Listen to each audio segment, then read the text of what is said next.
నిన్న captaincy task చూసిన తర్వాత ఎంతమంది ఎమోషనల్ అయ్యారు. అబ్బా! వీళ్ళ బాండింగ్ ఎప్పుడెప్పుడో చూద్దాం అనుకుంటే, ఇప్పుడు మాకు ఆ భాగ్యం కలిగిందా అన్నట్టు కళ్యాణ్ అండ్ పవన్ ఇద్దరి యొక్క బాండింగ్ చూస్తే చాలా బాగా అనిపించింది. మరి ఇలాంటి వాళ్ళు ఎందుకురా ఇప్పటివరకు కొట్టుకున్నారు, నామినేషన్స్ చేసుకున్నారు, తిట్టుకున్నారు అన్నట్టుగా మనకు అనిపించింది.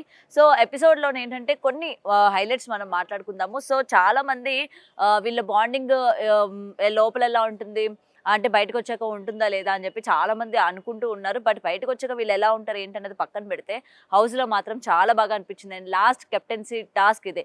12థ్ వీక్ లాస్ట్ కెప్టెన్ ఎవరవుతారు అని చెప్పి అందరూ ఈగర్‌గా వెయిట్ చేస్తూ ఉన్నారు. సో ఫైనల్లీ కళ్యాణ్ పడాల 12థ్ వీక్ కెప్టెన్‌గా నిలిచాడు. మరైతే నాకేమనిపించిందంటే కెప్టెన్ అయిన తర్వాత ఇమ్యూనిటీ పవర్ వస్తది. Yes okay. హౌస్‌లో ఉన్నవాళ్ళు నేను కెప్టెన్ అవ్వాలి అని ఆడుతూ ఉంటారు. బట్ హౌస్ బయట ఉన్నవాళ్ళు ముఖ్యంగా నాకేమనిపించిందంటే అరే నామినేషన్స్‌లో ఉంటే కదా బావుంటుంది అన్నట్టు నాకనిపించింది. ఎందుకంటే ఫైనల్ వచ్చేస్తున్నప్పుడు మనం డెఫినెట్‌గా నామినేషన్స్‌లో ఉండాలి. అది గనక లేకపోతే మన గ్రాఫ్ తగ్గే అవకాశాలు కూడా ఉంటాయి. సో మనం ఎప్పుడు కూడా నామినేషన్‌లో ఉండాలి. స్పెషల్లీ ఫైనల్ వీక్స్‌కొచ్చేసరికి ఇంకెక్కువ ఉండాలి. మనం ఎంత సేవ్ అవ్వకుండా ఉంటే అంత మంచిది. ఎందుకంటే ఇప్పుడు కెప్టెన్ అయ్యారు. తర్వాత టికెట్ ఫినాలే వీక్ ఉంటుంది. అది కూడా one of the plus point అయ్యే అవకాశం ఉంటుంది. అప్పుడు కూడా నామినేషన్‌లో నుంచి పక్కకు తప్పుకుంటారు.